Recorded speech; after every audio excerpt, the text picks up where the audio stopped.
The expectation was initially that it could have been a Clid based on the bans, but now SKT, do they want to go for a hard carry split push top laner? They could lock in the Fiora for themselves if they wanted to. Ooh, instead. Just AP damage. Oh, I'm quite a fan of this as well. They need Great magic team damage. fighting. Like, you have Vlad, you have Qiayana, you have Nautilus, Varus, like, you have the early game transition with the Elise as well. The only other thing they could do is flex the Vladimir into mid lane, but I don't think that's going to happen.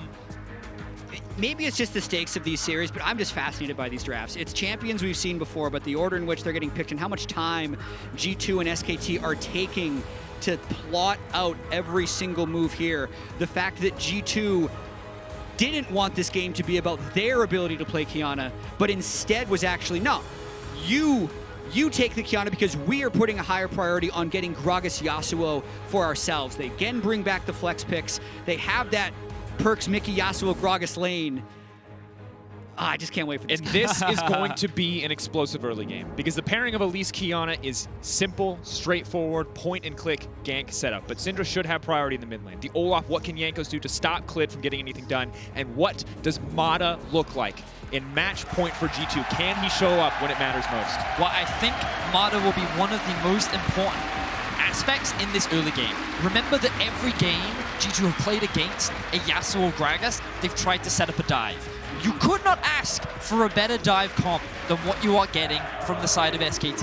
The Elise, the potential Vlad TP, I'd be surprised if they used it early, but with a Qiayana with her CC setup as well, SKT should be looking to attack that bot lane early. The biggest question will be whether or not Faker can get out of lane. Yes. Because the Syndra early should have the range advantage and the push advantage on the Qiayana. And if push comes to shove, is Faker willing to sacrifice his own lane, willing to give up CS to make a play that's outside of the textbook, to go do something crazy? Can SKT find that clutch engage that we've seen from Qiayana's at so many different moments? The Varus, the Qiayana, the Vladimir together can delete a team in an instant, but it all comes down then to setup. Yeah, we're in it. This is match point for G2. This is either G2 crushing through two Korean powerhouses on their way to meet FPX in the final, or it's Mata coming back after effort his replacement has a bad game and rescuing SKT's season. I can't wait. And when you look at it, it is the best player of all time on the most accomplished organization in League of Legends history, toe-to-toe with the best team that Europe has ever produced and may ever produce. This is a first, the first truly successful European super team. And yes, a European team was in finals last year, but the expectations set before G2 were so much higher this year. For them to show up in this way, be 2-1 up on SKT, ready to take that spot in the final, is incredible. This is it, boys. Do. And a bit of a delay, of course, getting into game. Oh, you two are so inspirational. Right, I we was, were just- I was captivated by you. Do we want to? As long as we got a little. Oh, well, hold on. Looks like we just made a it long in. loading screen for some reason. There you go. All right, back into the Even the client was like, oh, this guy's It's like, I need a breather. I need to take a break there. But ladies and gentlemen, we're going to be jumping onto Summoner's Rift for Game 4. SKT are nowhere near down and out. Jatt, we talked at length about how SKT should have won that last game. Execution in the final team fight alone could have swung the game back in SKT's favor, and you should not count them out just because they did not win. And the operative word there is should. And it's a word that as a fan and as an analyst, I constantly struggle with. Yeah. Because ultimately, the team that won is the team that should have won. If you base it down to its most basic level, there are mistakes that SKT made, but their team play fell apart. You're right. Down the stretch in that game. And I mean, individuals made a number of mistakes. Teddy's ultimate in the fights, we talked at length about effort, and even Faker, his positioning on the map. Yeah, because I don't disagree with you. There were so many things that SKT should have done to win that game, but since they didn't do them, that's why we're here. That's why SKT is facing elimination against the LEC powerhouse in G2. As we see G2 potentially group for late invade, one stat that further kind of colors this series. So the sweeper coming out from Mickey. We'll hold that thought. Could see a level 1 fight. SKT willing to match it, of course, is Hail of Blades Yasuo, much stronger at level 1 than, say, the Conqueror. So this is very important because G2, let's not forget, when they first played against the Yasuo bot lane in Game 2, they tried to make this invade happen. The mistake they made was disrespecting SKT's early vision. They got caught, they got collapsed, it hurt their whole game plan. Now, the thing about Olaf is he is incredibly fast, clearing through the jungle. I'm curious as to how Clid answers. I like what he's doing. He should be looking to split the map himself, and he's going straight towards the blue buff. But this gives the Yasuo bot lane a lot of freedom, so that he does not have to run the risk of getting ganked in the early game. And it's great. You can vertical your Yasuo Gragas so they can play as aggressively as possible. It's the reverse of having to eat a 15 or 20 CS advantage early. They can actually push in fairly freely and trade aggressively. And that's what you're seeing now. PerkZ not going to be a part of the trades, but Mickey feeling pretty comfortable so far. Teddy always has to respect the potential for a tornado. We'll manage to connect there. Look at the state of the wave right now. With the health difference. Oh, they're actually going in. Teddy has to flash out to safety instantly. Halo Blade's doing so much work. Mickey now stepping forward. The Ignite goes down. PerkZ, the heal isn't enough. Jankos coming over the wall. The X! First blood for G2. And the G2 bottom lane show SKT how it is done. They know where the enemy jungler is. They have all the information in the world. They burn all of the summoner spells from Teddy, and PerkZ shuts down Teddy.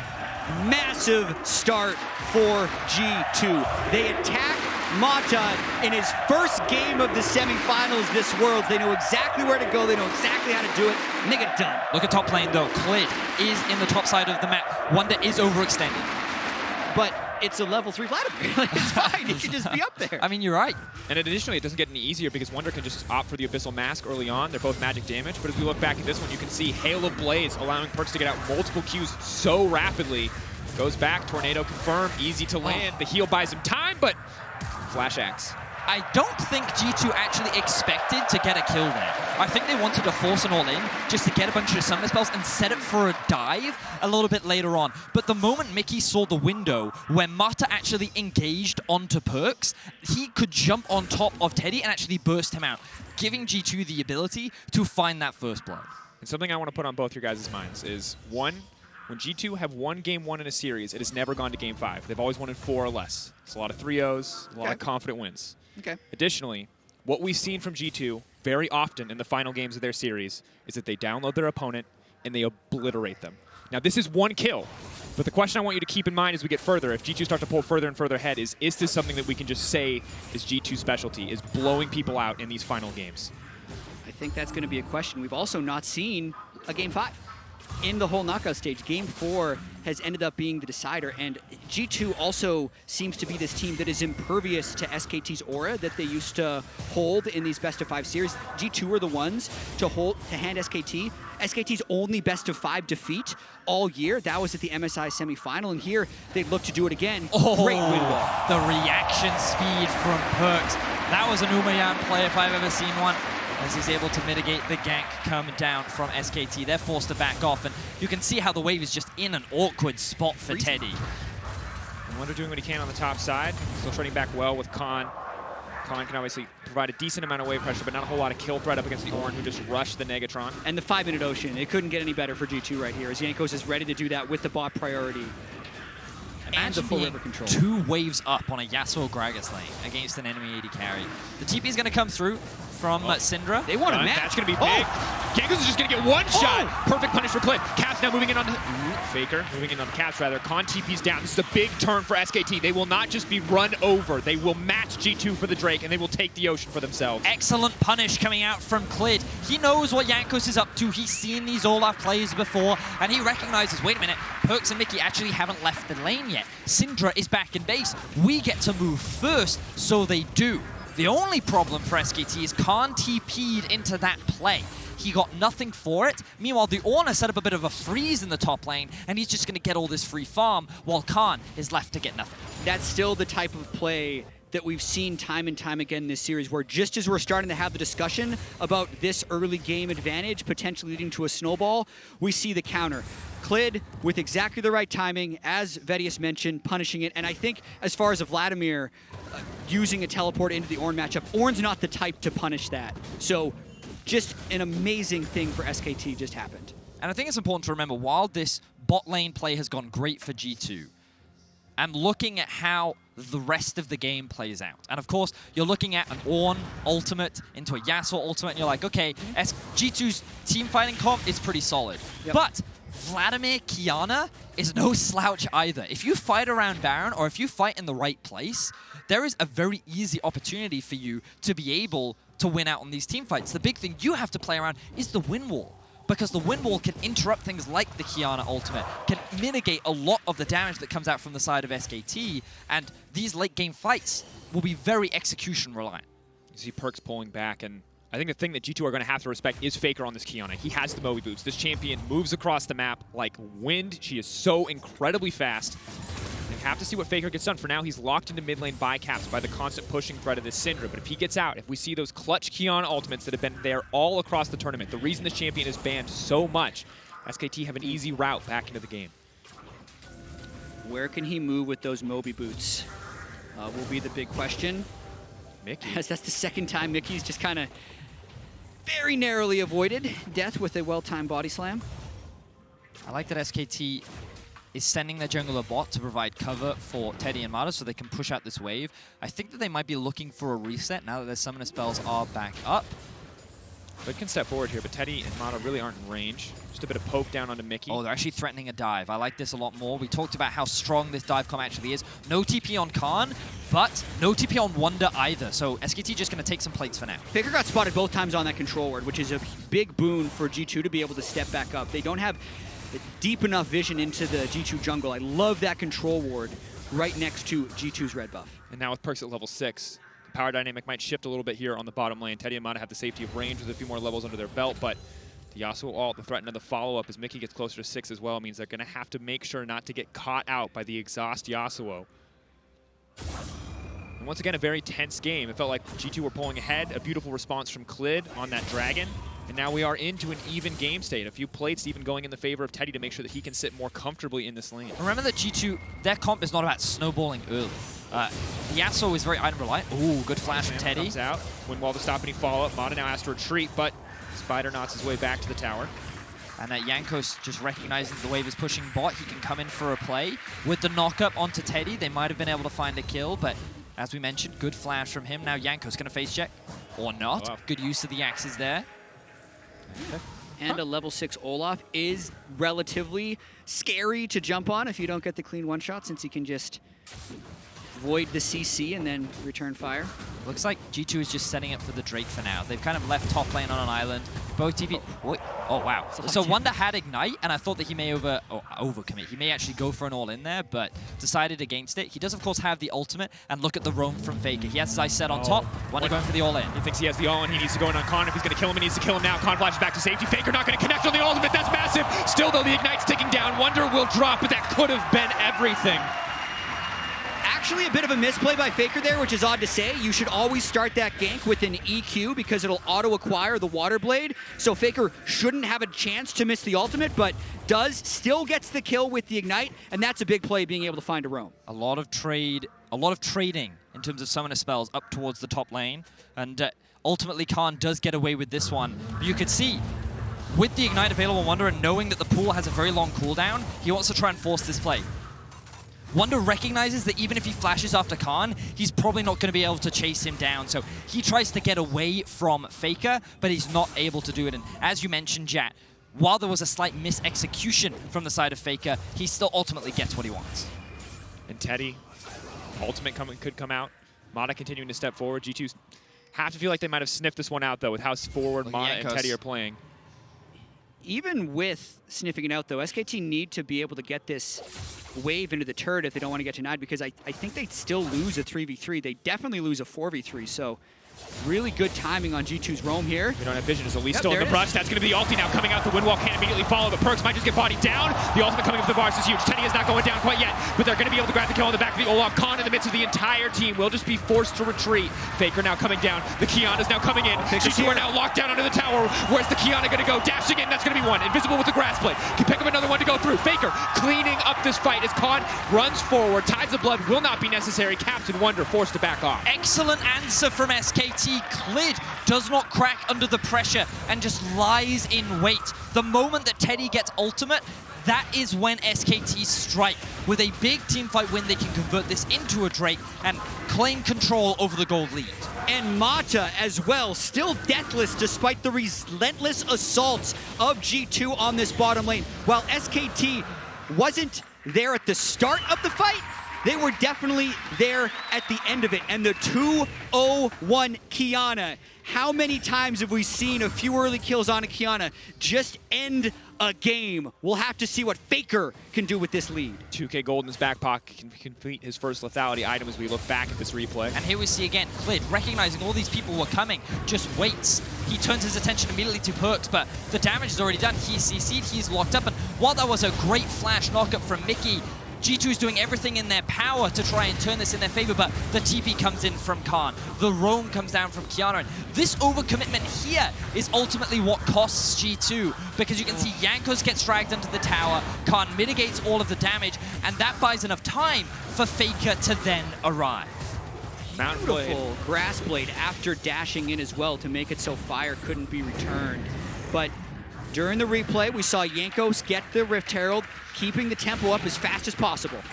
And Faker, not a lot of resistances to his name. Has to respect the potential for him to just get bursted by Caps, especially as now he'll back off and should be able to complete the loot-in shortly. Wunder and Khan have taken up home on the bottom side of the map as the Yasuo Gragas will match top side for SKT. And in this game, SKT actually pulling ahead. Only about 600 in their favor, but the double ocean as well is going to make a lot of their lives much easier if we stay in standard lanes. And it also doesn't seem to matter who G2 is playing against. They will have more gold from minions than the other team.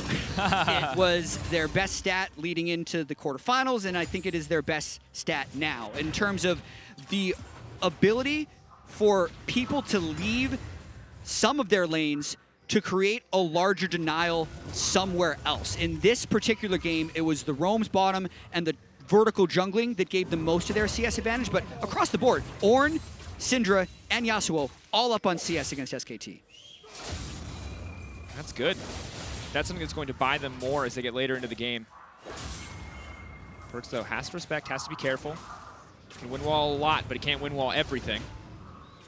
The player I'm looking at in this game a lot is Khan. I think that in the laning phase, yes, that could have been a bad trade, but of course Faker with a good roam up. And he is yet to die. Sure, he doesn't have a CS advantage against the Ornn, but this man actually sits on a 1,000 gold lead right now. The Kleptomancy has done him a lot of favors. He was involved in the plays down in the bot lane, contributing to a lot of SKT's early kills. And when we think about the team fight power of SKT, all of it is going to come from this Vladimir. He has so much damage later on into the game. He is the insurance, the follow-up from the crowd control that Faker's ultimate can provide. He is the man that will be able to win out on many of these 1v1s later into the game. So Khan, a player that we've talked about a lot this series, will be very important if SKT want to win. Caps are trying to pull it back, but the lock-up is guaranteed. That means the follow-up is there, and down goes Caps. Clean kill pickup from the side of SKT. It's a lot of crowd control that they're bringing. One thing that we didn't get to talk about was the fact that Caps didn't bring cleanse in this matchup, so anytime they start with that type of CC chain, unless the rest of G2 is there to fight, Caps would die, and that's exactly what we see SK do there. Mata just, I think, hex flashes in range for his ultimate, and the follow-up was pretty easy for SKT. Certainly was. Ulti comes out, call the Forge God. Who's it going to find? PerkZ. Not going to opt to follow up there. Just trying to bully out, just trying to threaten SKT. They got priority over the mid wave. What are they going to do with it? Now moving up to top side, clearing out a little bit of this SKT vision, but G2 do not want to stay too long for a play here. They've fallen too far behind to overcommit for anything. Well, it's still not the end of the world for G2. The scaling on their side is still very solid. Also the fact that they're, one game away from the finals. I feel like that would mean it's not the end of the world. That's also true. Just in the context of the game. Context of the series, fine. But it's still early on. Jatt, we're 15 minutes in. This is probably the most convincing early game advantage I think we've seen one team have at 15 minutes. Yep. and a lot of it has come off of punish play from the side of SKT. Now, the gold gap, of course, is still only 1K, but as we mentioned, it's important to recognize where the gold is, and a lot of it does sit on Khan. But for G2, a lot of their gold sits on top of PerkZ. A player who came up clutch in the last game, a player who did not die, who has earned the title of Umayan, which is now a thing. And you want to explain it? So, to give a small bit of context, as long as Faker doesn't try to all in here, PerkZ randomly needed a name for his ult. Hold that thought. You're good. PerkZ randomly needed a name for his ult. He randomly found Umayan, thought it was cool, and it stuck. And then he climbed up solo queue so quickly, he started making these jokes about how Umayan is coming to revolutionize AD carry, and it stuck with the fans. That's why when people say PerkZ deactivated, Umayan activated, they're talking about the version of PerkZ which just seems unstoppable. LEC memes for dummies with Vedius. The game starts at level 1, Vedius. That's the important. That is no the more key. Farming and waiting for late in the world of Umayan. Yeah, and what we're seeing again, actually, is just SKT making a move for Ocean Drake and what looks to be G2 just trying to get lane pressure as much as possible. So this prioritization of CS and experience rather than a 17-minute Ocean Drake, which honestly isn't that beneficial for G2 one way or the other. It's really about how they've stayed in most of these games is through just good CS on the side. There's Faker. Locked up, stunned down. That's a Qiayana. That's what she does. Ignite is forced out. That's a little bit of a boom, but it costs the flash and the exhaust of PerkZ to get it. So we've been talking a lot about PerkZ, but Faker is the player we need to bring everyone's attention back to, because as chat mentioned earlier on, this was a 2-0 Qiayana that when you get those early items, you can be very potent. And that's going to be big damage. They don't have a wind wall to stop it. Easy pick off for the side of SKT. And we're just seeing clean execution from SKT. The coordination that we didn't seem to see last game is now coming through. And this change from Wunder may have been everything that they needed. The flash hook almost connects so incredibly close. And to further quote Jatt from earlier, as long as we're taking turns doing Jatt quotes, Qiayana's OP when she's playing well. And Qiayana is being played damn well by Faker. Surprise, surprise. And he's now roaming all over the map. He doesn't need to have a high amount of CS if he's getting gold from killing the opponents. And I do want to spend a moment to credit Mata. This is such an unlikely substitution. When he got subbed in Game 3 of the Splice series, the consensus between most of us was, oh, that's just the skin game. Like, in case they're just going to give him one because they're not worried about losing this series in case they actually make it all the way to the World Finals. What this is effort looked really bad in Game 3, and SKT needed a lifeline. And so far, even though it is other members of SKT, we don't know what goes on in the comms. Mata is the second most experienced player on this SKT lineup to Faker. So it is a huge presence that he brings to the game that I think SKT is benefiting from in this Game 4. And if he wins here, this would be his 50th international win for Mata. Historic player. It's a lot of wins. Yeah. Single-handedly redefined the vision game. Now might single-handedly redefine SKT's chances in this series. As G2 now move in. Mickey off to the side, trying to find the barrel. Forcing out the repel from Clid, but PerkZ is there as well. Now Wunder's in the pinch. Caps is just getting cut down. The wind wall is not going to mean a thing. Tries to buy a bit more time. Here comes Faker on the backside, but he's caught up by the Olaf. Mickey now coming in. Faker trying to go in and finish it up, but the stopwatches are there. But no, SKT still able to find this fight. The knockup coming through. Jankos runs for the hills, but it is not enough. Still, it's a back and forth fight. It's such a close fight. Caps manages to sidestep. Clid goes in, but the body step comes out. Another stopwatch. Are you kidding me? The knockup is there. The shutdown is there. A bloody fight in the mid lane. G2's ability to out-teamfight SKT has been persistent throughout this series. There's probably about 15 really small interactions that happened in that fight that could have decided it, and G2 just had more of them. That team fight was just a highlight reel condensed into 10 seconds. So many cool things happened that a single replay is not going to do it justice, but let's see what we can do.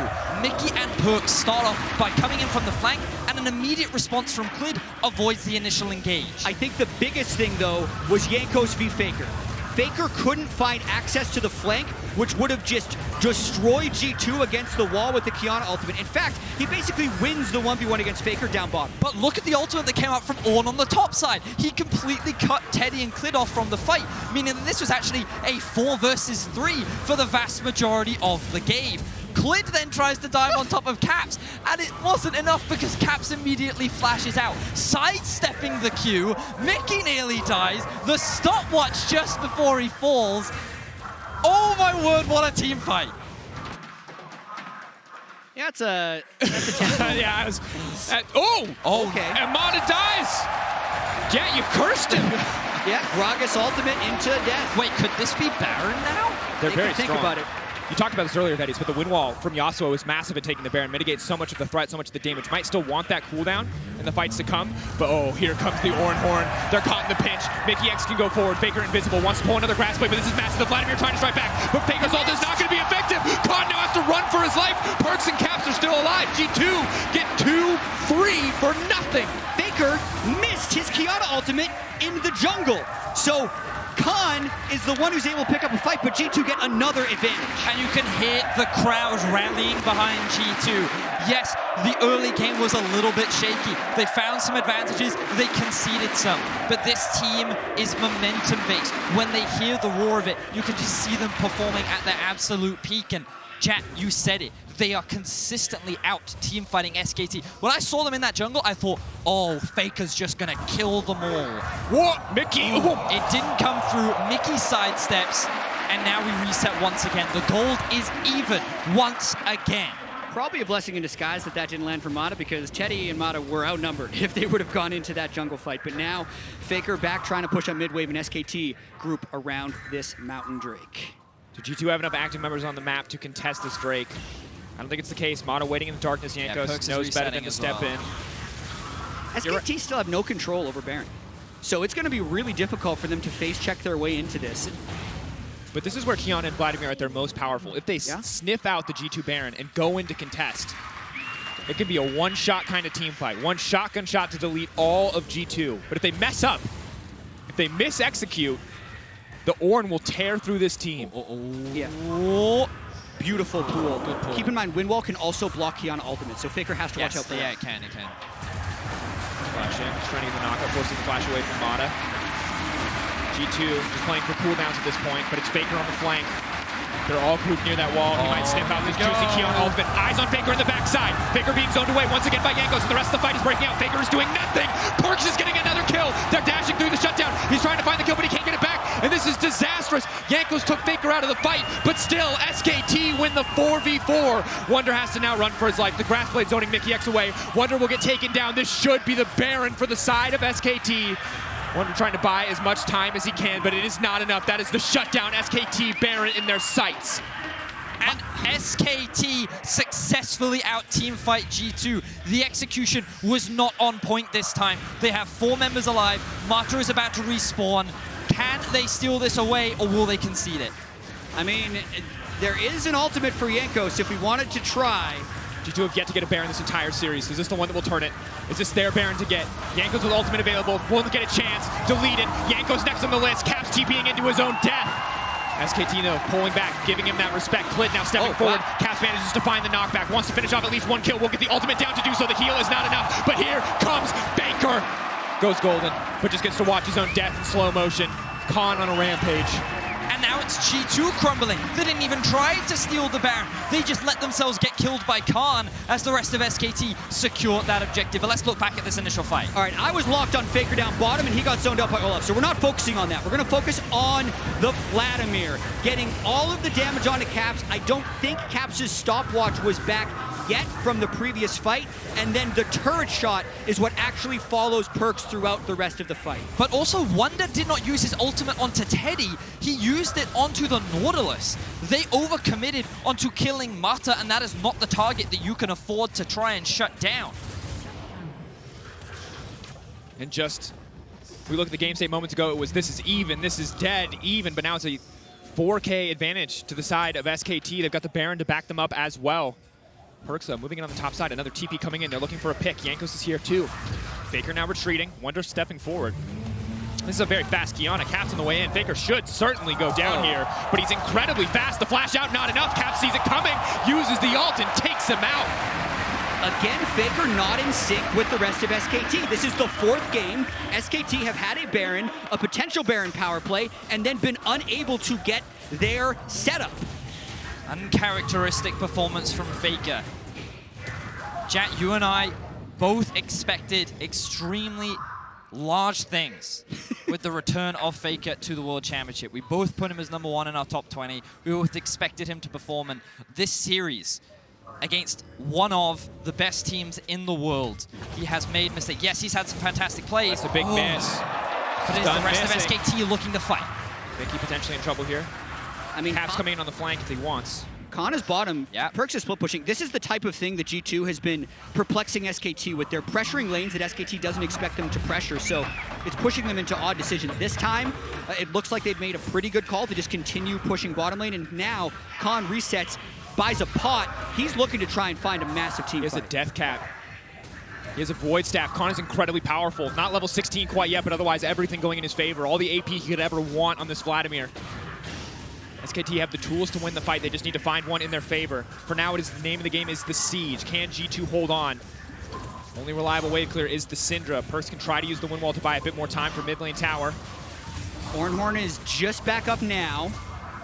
Had been on cooldown. Khan is using the double cannon minions bot lane to siege onto that tower. The brace is slowly being broken. How about a third? Jankos. Yeah, that was a pretty quick chunk. Khan still with the Crimson Rush up. They're going to force out the pool. Oh, the timing off. That's going to be disaster. That's going to be another inhibitor tower going down. Poke lands onto Wunder. Ulti's now going to come out. Khan still on the side. Khan still with ultimate up and available. Can't make his way into the back of this fight. Still, Mata goes forward. G2 is going to find one kill for now. The knock-up not quite there. PerkZ going in the midst of the team. Desperately wants to kill Teddy, but it's not going to be enough. He's trying to dash through, but they're burning him down. In the meantime, the fight is going back and forth. Teddy! He's trying. This is his moment. He wants to get the kill. Can he get it done? Teddy! He buys more time, but he cannot secure the win. Axe goes in. Jankos on the chase. When the combo's back up for Clid, he could look to turn and burn, but such a close exchange once again. But G2 still win the fight. PerkZ is struggling to have an impact in this game, but Caps and Jankos are doing such a great job. This team fight ultimately becomes around whether or not they can shut Khan down. And initially, after missing that engage, it felt like that this could have been disaster for G2, but then the re-engage comes through. Exactly, a very odd start with Mata dying, only getting an unfollowed up knock-up on Caps, and really, it's on Khan here. Mickey zones him as best he can, Faker gets an execute, and then here you're thinking, all right, can he absolutely get it done? And the stun timing by the rest of G2 just kind of shut him down. This is, it can't keep happening, you think, that SKT have a large gold lead, have a Drake advantage, have Baron, and get beaten to the setup by G2. Caps was so good in that fight. The way in which his Q, E, electrocute combo pretty much one-shot Faker. That Qiayana got obliterated, and because Khan used his pull early to avoid the stun, that then allowed Caps to use his ultimate onto the Vladimir. So these fights are so intense. We talked about how they're so execution-based.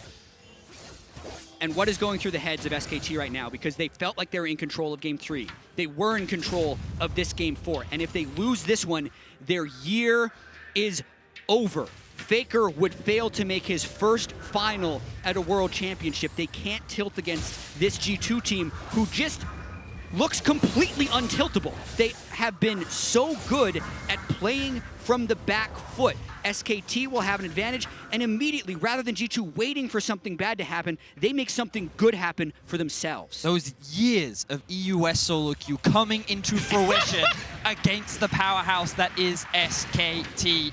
The Baron will be spawning in 30 seconds. This could be the fight, the objective, the place that determines the outcome of this series.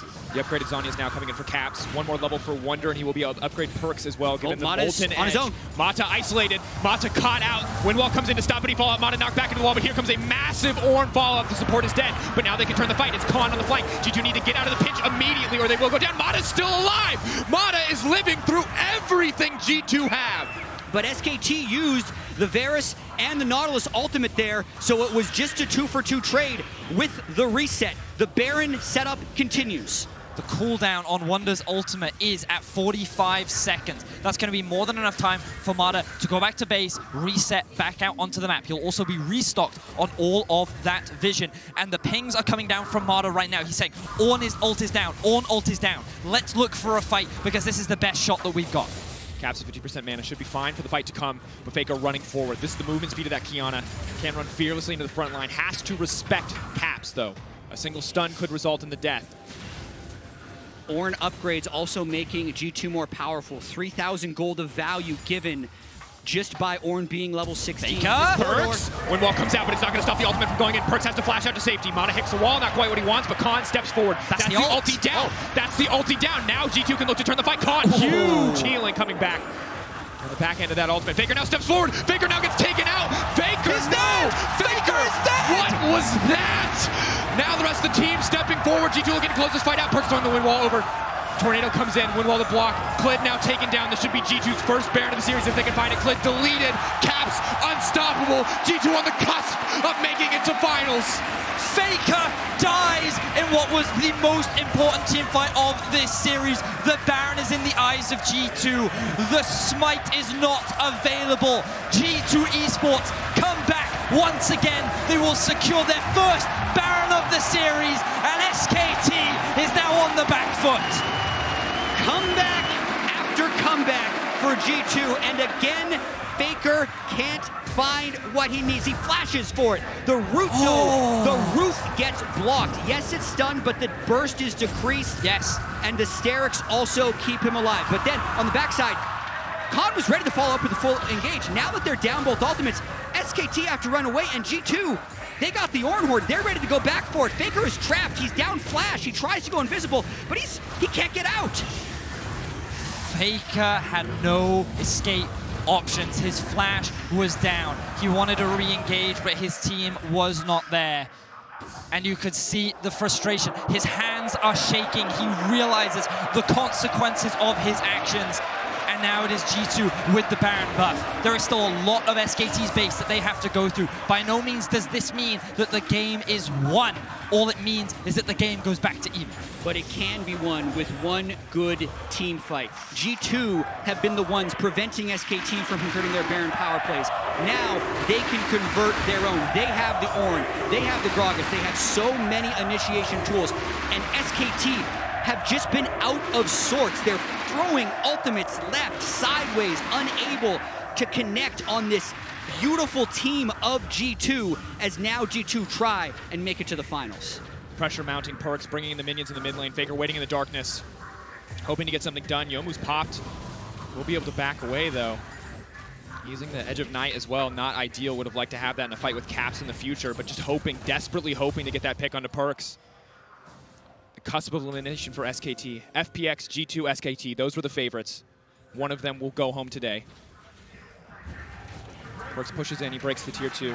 This could be the final fight. Khan zooming in, he has the home guards. He's ready to go at a moment's notice. For now, just trying to clear the waves. And SKT doesn't even have flank wards. They kind of just have to sit here and absorb G2 and hope they don't get engaged on, because a straightforward initiation doesn't work into Ornn and a Yasuo Windwall. The pull just gets used from Khan. He's back to base. This is going to mean that the bot tower is exposed. G2 are going to be able to break into the base.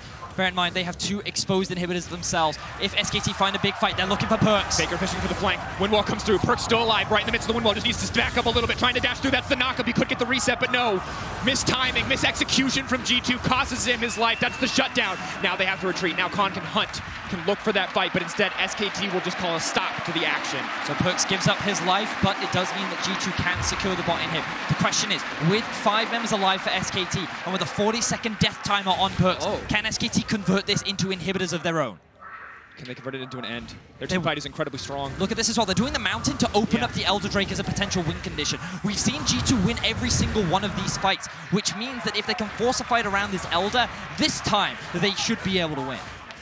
G2 can now step forward, but it's Faker once again waiting in the darkness. Grass Blade, not the Water Blade, but out comes the Ornn Horn. Caps fishing for 1 or 2 picks. They might not want to take the fight, but they do. They're still going to go in 4v5, trying to peel away. Faker waiting, trying to find an opportunity to go over the wall. The Varus ult is not going to connect. It hits, but it will not secure any follow-up. Keep an eye on the Caps stun. Ooh, he messes up the execution. Baits it out, though. Clid had to go up into the air, and it doesn't matter if he messed it up, because Clid is still going to go down, but Khan right to the backside. Caps goes golden. There's no one else to follow up. Khan's damage doesn't matter. But the ulti comes out in such a close exchange. For now, they're winning, but PerkZ is coming in. This is his hero moment. If he wants to turn this fight in favor of team, this could be the game. He gets the defining moment. Faker is gone. Teddy's next on the list. There's no way he can duel the Yasuo. Amada's coming in, but he's just walking into the meat grinder of PerkZ. Khan, can he do it? It's not enough. They've done it. G2. Khan, can he get it done? He can't. The Vladimir. They can't do it. This is it. The greatest team in the history of League of Legends, taken down by the greatest team overproduce.